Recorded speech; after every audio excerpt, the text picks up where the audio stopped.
یہ دنیا کے سامنے حضرت امام نے اپنا اسوہ رکھا کہ یہی تو پیغام میں دینے آیا ہوں، یہی تو جو ہے وہ تحریر میں نے کربلا کی ریت پر اپنے خون سے رقم کرنی تھی کہ یہ سر کٹ سکتا ہے لیکن جھکے گا تو صرف اپنے مالک کی چوکٹ پہ جھکے گا، یزید کے سامنے یہ سر جھک نہیں سکتا ہے۔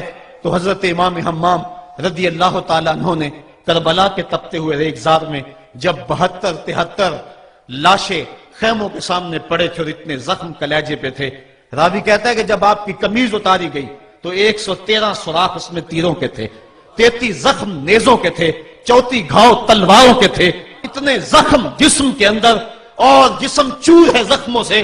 لیکن حضرت امام حسین نے جب پیشانی سجدے میں رکھی تو آخری لفظ یہ تھے، اللہم رضن بقضائک وصبرن علی بلائک تسلیما لامرک سبحان ربی العالی۔ مالک تیری تقدیر پہ راضی ہو گیا ہوں، مالک زخم سے پہ بھی میں مسکرا رہا ہوں، مالک تیری طرف سے جو دکھ آئے میں نے ان کو قبول کیا، جے سونا میرے دکھ وچ راضی تے میں سکھ نو چلے ڈاواں، مالک میں سب کچھ قبول کیا، حسین تیری رضا پہ راضی ہے، میرے مالک تو بھی بتا تو بھی حسین پہ راضی ہوا ہے کہ نہیں ہوا ہے۔ آواز آ رہی تھی اس پیاسے پر علی شیر خدا کو ناز ہے، اس نواسے پر محمد مصطفیٰ کو ناز ہے، اوروں نے بھی سجدہ کیا پر اس کا عجب انداز ہے، اس نے وہ سجدہ کیا جس پر خدا کو ناز ہے۔ اے حسین ابن علی تم پر سلام، نازش آل نبی تم پر سلام۔ آج لہجہ بھی دم توڑ رہا ہے اور سورج بھی درد غروب سے زرد ہو رہا ہے، وقت کے دامن میں گنجائش نہیں کہ میں اس مضمون کو چھیڑوں، آؤ ہم سلام کرتے ہیں۔ یہ سورج سامنے چمک رہا ہے، میں یہاں بیٹھا سوچ رہا تھا کہ ہم نے تو نہیں دیکھا، اے سورج دوپہر کا وہ منظر تم نے تو دیکھا تھا جب کربلا میں حسین کا سر کٹا تھا، جب گھر لٹا تھا، جب خیموں کو آگ لگی تھی، جب سکینہ رو رہی تھی اور جب گھوڑا خالی پلٹا تھا اور سکینہ پوچھتی تھی گھوڑے تو خالی آ گیا ہے، حسین کہاں چھوڑ آیا ہے۔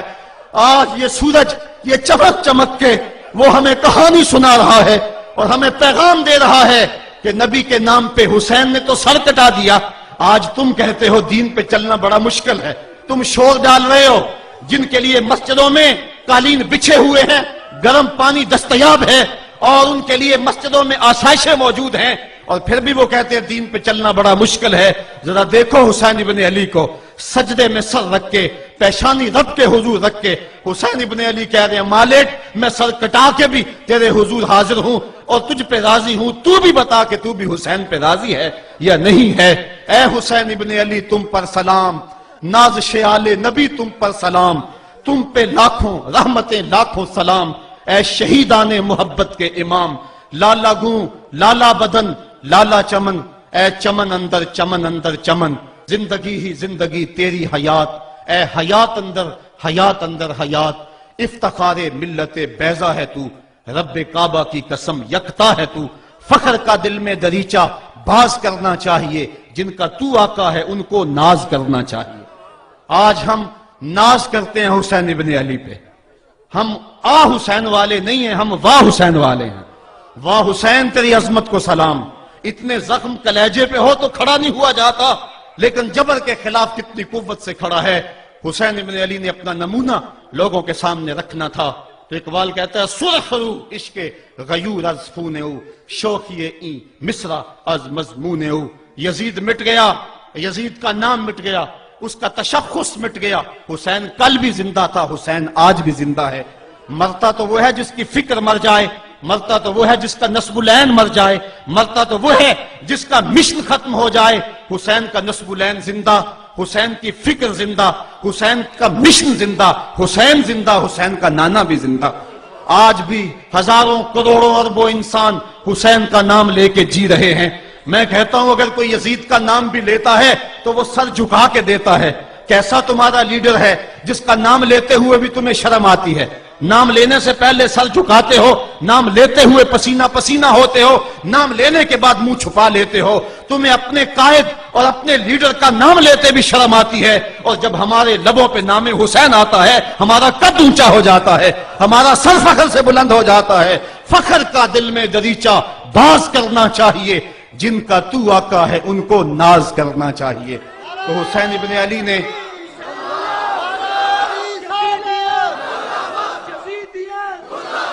کسی نے کہا تھا کہ یہ دو شہزادوں کی جنگ تھی، تو کسی نے بڑا خوبصورت جواب دیا. اس نے کہا کربلا جنگ تھی اگر دو شہزادوں کی، قلم میں زور ہے تو لکھو حسین ہار گئے، لہجے میں تنتنا ہے تو لکھو حسین ہار گئے، انداز میں زور ہے تو کہو حسین ہار گئے. زمانہ کل بھی کہتا تھا، زمانہ آج بھی کہتا ہے، حسین کل بھی جیتا تھا، حسین آج بھی جیتا ہے. جب حضرت امام حسین رضی اللہ تعالیٰ عنہ کا سر انور کاٹ لیا گیا اور خولی بن یزید نے نیزے کی نوک پہ اس کو رکھا، ویسے رخ سر کا زمین کی طرف سے تھا. کسی نے کیا خوب کہا، باؤں کے سر نیزے پہ اور سوئے زمین ہے روح، یعنی سجدہ ثانی کی ہے آرزو. رکعت کے دو سجدے ہوتے ہیں، ایک سجدہ ہوا تھا کہ سر انور جدا کر لیا گیا، جب نیزے کی نوک پہ تھا سر تو رخ زمین کی طرف سے تھا. شاعر کہتا ذرا غور سے دیکھو سر حسین کیا کہہ رہا ہے. سر حسین کی پیشانی زمین کی طرف ہے، پیشانی میں دوسرے سجدے کی آرزو مچل رہی ہے. تو جب امام حسین کا سر خولی نے نیزے کی نوک پہ چڑھایا، اس نے تو یہ کہنا چاہا تھا کہ ہم فتح یاب ہوئے اور دیکھو ہم نے سر کاٹ لیا. کسی نے کہا ذرا غور سے دیکھو، یہ تو سر کٹ کے بھی سر بلند ہے، یہ سر کٹ گیا پھر بھی سر بلندی نہیں گئی ہے، اس کا بانکپن پھر بھی نہیں گیا ہے. حسین کا سر کل بھی اونچا تھا، حسین کا سر آج بھی اونچا ہے. اس کا نام زندہ، اس کا پیغام زندہ، اس کی فکر زندہ. حضرت امام زین العابدین یہ کربلا کے وہ شخص ہیں جنہوں نے سارا منظر اپنی آنکھوں سے دیکھا تھا. اتنے دکھ کسی کو نہیں پہنچے جتنے زینب اور زین العابدین کو پہنچے ہیں. سب منظر کھلی آنکھوں سے دیکھا. 14 سال کی عمر ہے، بیمار ہیں. تاریخ بتاتی ہے اس کے بعد ساری زندگی حضرت زین العابدین نے ٹھنڈا پانی نہیں پیا. جب پانی پینے لگتے تڑپنے لگتے، کہتے مجھے سکینہ کی پیاس یاد آتی ہے، مجھے علی اصغر کا تڑپنا یاد آتا ہے. ساری زندگی پھر ٹھنڈا پانی نہیں پیا. حضرت امام زین العابدین نے یہ سارا منظر کھلی آنکھوں کے ساتھ دیکھا تھا. اور پھر آپ نے دمشق کے بازاروں میں بھی اور کوفے کی گلیوں کے اندر بھی سروں کا یہ قافلہ اپنی قیادت کے اندر جو ہے وہ گزارا تھا. جب یزید کے دربار کے اندر حضرت امام زین العابدین پہنچے تو یزید نے پہلے تو جو ہے وہ دکھ کا اظہار کیا. بعض لوگ یہاں سے یزید کی بریت کا اعلان کرتے ہیں. یہاں کسی نے بڑی خوبصورت بات کہی کہ قاتل کی پشیمانی مقتول کی اہمیت کو تو بڑھا سکتی ہے لیکن اس کے دامن سے قتل کے داغ کو نہیں دھو سکتی. تو اس نے یہ سب کچھ کیا، یہ بس اس کے ٹسوے تھے جو وہ بہانے لگا. لیکن بعد میں اس نے حضرت امام حسین رضی اللہ تعالی عنہ کے دانتوں کے اوپر جو ہے وہ چھڑی مارنا شروع کر دی.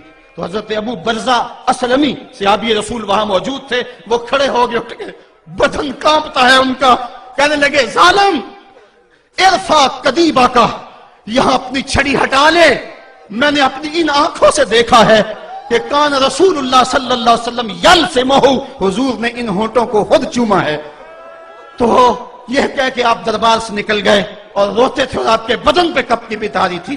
بعد میں یزید نے کہا حضرت غلطی ہو گئی اور یہ میں نہیں چاہتا تھا، بتائیں آپ کی کوئی شرط ہو. تو آپ نے فرمایا میری 4 باتیں مان لو. ان 4 باتوں میں ایک بات یہ تھی کہ سر حسین اور سر شہیداں ہمارے سپرد کر دو تاکہ ہم کربلا جا کے ان کی تدفین کر سکیں. دوسری یہ تھا کہ ہمیں مدینہ حفاظت سے پہنچا دو. تیسری شرط یہ تھی کہ مجھے جو ہے وہ جمعے کا خطبہ دینے کی اجازت دو آج دمشق جامع مسجد کے اندر. چوتھی بات آپ نے یہ فرمائی کہ قاتلان حسین جو ہے وہ میرے سپرد کرو. اس نے کہا ہاں کون ہے قاتل حسین کا؟ لوگوں نے کہا خولی ہے. خولی نے کہا میں نے قتل نہیں کیا، یہ سنان بن انس نخی نے کیا ہے. سنان بن انس نخی کو کہا ہاں تو بتا.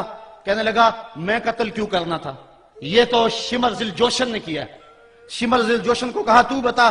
کہنے لگا میں نے قتل نہیں کیا، میرا کون سا حسین نے کچھ بگاڑا تھا، قتل اس نے کیا ہے جس کی حکومت کو خطرہ تھا. تو یہ ہے وہ ہے قاتل حسین کا. اب یزید کہنے لگا تمہاری یہ شرط تو میں پوری نہیں کر سکتا، یہ بات تو پوری نہیں کر سکتا، اب خطبہ دے لو. اب حضرت امام زین العابدین خطبہ دینے کے لیے کھڑے ہوئے.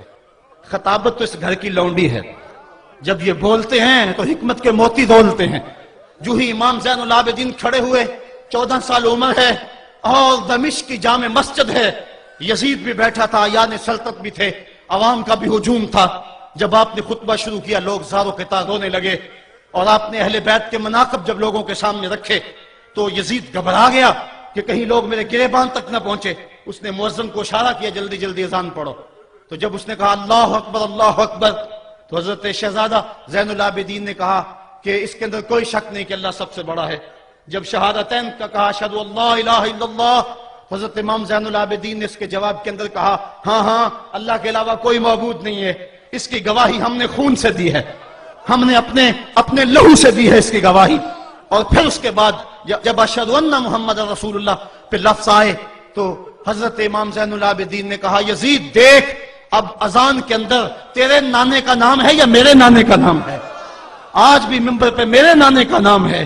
تو یزید مر گیا، اس کا نام مر گیا، اس کا تشخص مر گیا. حسین کل بھی زندہ تھا، حسین آج بھی زندہ ہے. حسین کربلا کے تپتے ہوئے ریگزار میں بھی زندہ تھا، کوفے کے بازار میں بھی زندہ تھا، اور دمشق کی جامع مسجد میں بھی زندہ تھا، مدینے میں بھی زندہ، مکے میں بھی زندہ، کابل میں بھی زندہ، کندھار میں بھی زندہ، قلعہ جنگی میں بھی زندہ، تورا بورا میں بھی زندہ، موصل میں بھی زندہ، بغداد میں بھی زندہ، غزہ کی پٹی میں بھی زندہ، فلسطین میں بھی زندہ. آج حسین کی زندگی اور حسین کا باقپن دنیا کو بتا رہا ہے، بش کو بتا رہا ہے تیرے منہ پہ تماچا حسین مارے گا. زمانہ بتائے گا کہ حسین کل بھی زندہ تھا، حسین آج بھی زندہ ہے.